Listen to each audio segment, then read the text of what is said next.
prises en compte par les journalistes et intéressent les journalistes à un moment donné où nous allons organiser le sommet extraordinaire de l'Union africaine sur la thématique de la sécurité, de la sûreté maritime et le développement. Dans les différentes interventions qui ont précédé mes propos, vous avez tous fait le lien entre la sécurité et le développement. Et je pense que vous avez très bien fait, vous avez très bien compris les enjeux. Il n'y a pas de sécurité, il n'y a pas de développement sans la paix. Il n'y a pas de paix sans sécurité. C'est un triptyque. Et s'il manque quelque chose à ce triptyque, vous voyez bien que tout le système s'effondre. Vous savez que nous allons, dans les 48 heures, entamer le sommet de l'Union africaine sur la thématique de la sécurité maritime. Mais avant de parler de sécurité maritime, la sécurité commence d'abord sur la terre. Et cela se poursuit en mer. La piraterie maritime, ce n'est que l'insécurité organisée, imaginée depuis la terre ferme sur les océans, mais dont les fruits, malheureusement, reviennent sur la terre. Alors que ce soit l'aller ou au retour, il est clair qu'il est important que chaque population soit sensibilisée à la notion de sécurité. Je pense qu'en organisant cet atelier, les organisateurs ont pensé qu'au-delà de tous les discours, les journalistes, quatrième pouvoir, constituent le vecteur par lequel les populations à la base, peuvent être informées. Et vous avez un rôle important dans cette information. Pour pouvoir informer quelqu'un ou parler d'un sujet à quelqu'un, il vaut mieux le maîtriser. Sinon, on raconte beaucoup de bêtises, on raconte beaucoup de sonneries, et il est dommage, dans ces conditions, de pouvoir donner de fausses informations. Aujourd'hui, il y a une floraison, comme vous l'avez fait remarquer, des agences de sécurité. Et pour ceux d'entre nous qui utilisons ces agences, et nous nous rendons compte que le personnel n'est pas forcément bien outillé. Généralement, ils sont habillés. Certains portent des habits paramilitaires, ce qui n'est pas une excellente chose, puisqu'il peut y avoir un amalgame dans leur comportement entre ce qu'ils font et les forces de défense et de sécurité. Et quand ils ne portent pas ces habits paramilitaires, généralement, qu'est-ce qu'on constate? C'est qu'ils dorment la plupart du temps, là où vous les mettez. Ils n'ont pas la courtoisie nécessaire et généralement, quand il y a un problème, ils sont les premiers à déguerpir. Tout simplement parce qu'ils n'ont pas été formés. Ils ne sont pas outillés. Or, ceux qui sont en face, les bandits, eux, ils sont formés, ils sont déterminés. Coûte que coûte, ils atteindront leur but. La santé de l'autre, l'intégrité physique de l'autre n'est pas leur problème.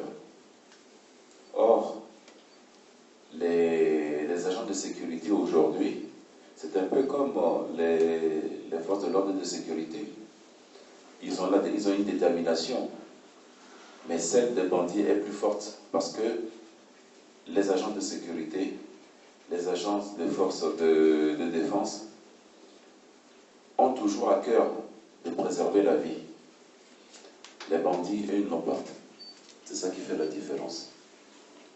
Si les agents privés de sécurité ne sont pas bien outillés, bien formés.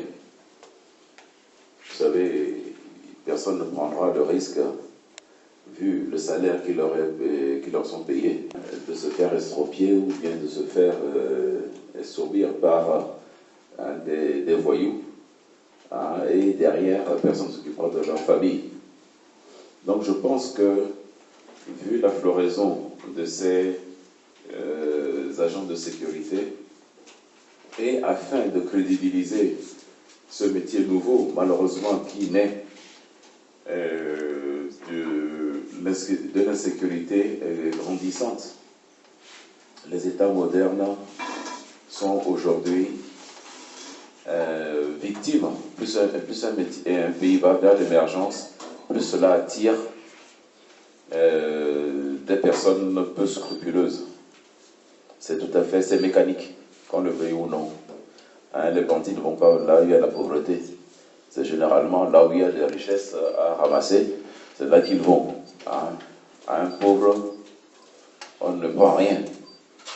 Alors qu'à quelqu'un qui est aisé ou est riche, oui, ça vaut la peine d'aller chercher. Enfin, c'est ce qu'ils se disent. Il est important que vous puissiez, vous, journalistes, parler de ce métier, enfin de ces métiers, parce que la sécurité, ce n'est pas que garder une porte. Les nouvelles technologies de l'information, eh bien, il y a beaucoup de choses que l'on intègre dans la sécurité désormais. Si nous avons la sécurité sur la terre, je pense que il ne nous restera plus qu'à combattre l'insécurité sur les océans. Mais ça, ce n'est plus les agences de sécurité, quoique il existe aujourd'hui des armées privées que les armateurs utilisent sur les bateaux, mais pour pouvoir faire face aux pirates et à toutes ces personnes qui utilisent les océans et les mers pour commettre leurs délits ou faire fructifier leur trafic en tout genre. Alors, je pense que cet atelier est le bienvenu et s'inscrit tout à fait dans le cadre des thématiques sur la sécurité maritime. Et comme je le disais tantôt, les bandits, les voyous ne vont jamais vers les commissariats ou bien les gendarmeries. Généralement, ce sont des coins qu'ils évitent beaucoup. Ils vont là où il n'y a pas, où nous avons baissé la garde. C'est ce qu'ils ont essayé de faire dans le golfe de Guinée. Ils y arrivent encore, mais au large du Togo, depuis 2013, tous ceux qui ont essayé l'ont compris à leurs dépens, et désormais, nous n'avons plus d'actes de piraterie sur nos côtes. La preuve en est que si vous allez à la plage ce matin, vous allez voir environ 90 à 100 navires, des porte-conteneurs, des cargos, des tankers, qui sont là, non pas pour venir accoster au port de Lomé, mais ils sont au parking. Et c'est un parking qui est très bien gardé.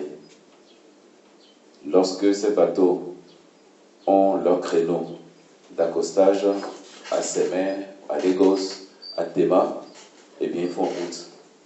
Entre nos côtes ici et ces ports, il y a à peine moins d'une demi-journée de route.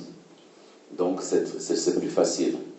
Donc vous voyez que la thématique de la sécurité, là où les gens sont bien formés, et que la sécurité est maîtrisée, on retrouve la quiétude. Quand on a la quiétude, vous savez, tous ces bateaux qui sont au large ici ne sont pas là gratuitement, et ne sont pas là gratuitement. Un parking, mais pour ceux qui savent ce que c'est qu'un parking, un parking est toujours payant. Que l'on soit sur terre, parking dans la rue ou bien en sous-sol d'un immeuble, le parking est toujours payant. Et cela ramène des devises pour le propriétaire. Je pense que l'illustration qu'on vient de faire sur la mer est tout à fait transposable à la terre. J'espère que vous arriverez à faire comprendre par vos écrits, vos éditoriaux et autres, vos émissions, à faire comprendre aux populations à la base qu'il est important que la notion de sécurité soit maîtrisée par tout le monde. La sécurité de tous dépend de chacun. La sécurité de chacun dépend de tous. Je vous remercie.